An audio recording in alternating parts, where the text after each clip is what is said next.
సమాధాన బలిని అర్పించుటకు కొవ్వును ఏ విధంగా ఎన్నుకుంటామో యావే ప్రభువు తండ్రి అయిన దేవుడు దావీదు మహారాజుని కూడా ఇశ్రాయేలు ప్రజల నుండి ఎన్నికగా చేస్తూ ఉన్నాడు, ఎన్నుకుంటూ ఉన్నాడు. దావీదు ఏ విధంగానైతే మేకలతో ఆడుకునేవాడో సింహాలతో పోరాడుతూ ఉన్నాడు, గొర్రెలతో ఆడుకునేవాడో ఎలుగుబంట్లతో పోరాడుతూ ఉన్నాడు. అతి చిన్న వయసులో బాలుడిగా ఉన్నప్పుడే రాక్షసుడైనటువంటి గొలియాతును చంపివేసి ఇశ్రాయేలు ప్రజలను రక్షిస్తూ ఉన్నాడు.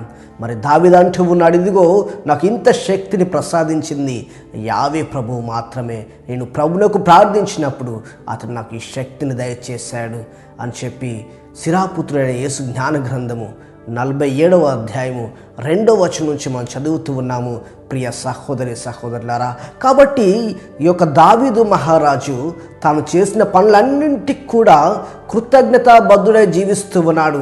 దేవునికి వందన వచనము తెలియజేస్తూ ఉన్నాడు, దేవునికి సంకీర్తనలు పాడుతూ ఉన్నాడు. ఇది కేవలము దేవుని యొక్క శక్తి వలనే, దేవుని యొక్క ఆశీర్వాదం వలనే నేను చేయగలిగానని చెప్పి కృతజ్ఞతాబద్ధుడై జీవిస్తూ ఉన్నాడు.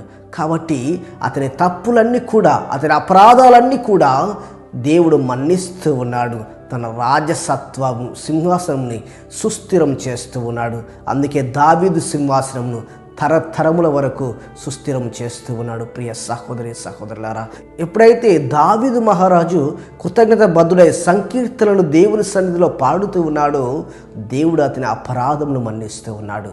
మరి మనము కూడా తెలిసి తెలియక చేసినటువంటి తప్పులని, అపరాధాలని, పాపాలని దేవుడు మన్నించాలి అంటే మనము కూడా కృతజ్ఞతాభావము కలిగి దేవునికి వందన వచనములు, దేవునికి స్తుతి ఆరాధన చేసే బిడ్డలంగా ఎప్పుడైతే ఉంటామో దేవుడు మన స్తుతి ఆరాధనను బట్టి, దేవుడు మన కృతజ్ఞతా భావాన్ని బట్టి మన పాపములను మన్నించి మనల్ని దీవిస్తాడు. ప్రియ సహోదరి సహోదరులారా, కాబట్టి అలాంటి కృతజ్ఞతా బద్ధులంగా ఉండాలని చెప్పి ప్రత్యేకంగా ప్రార్థించుదాము.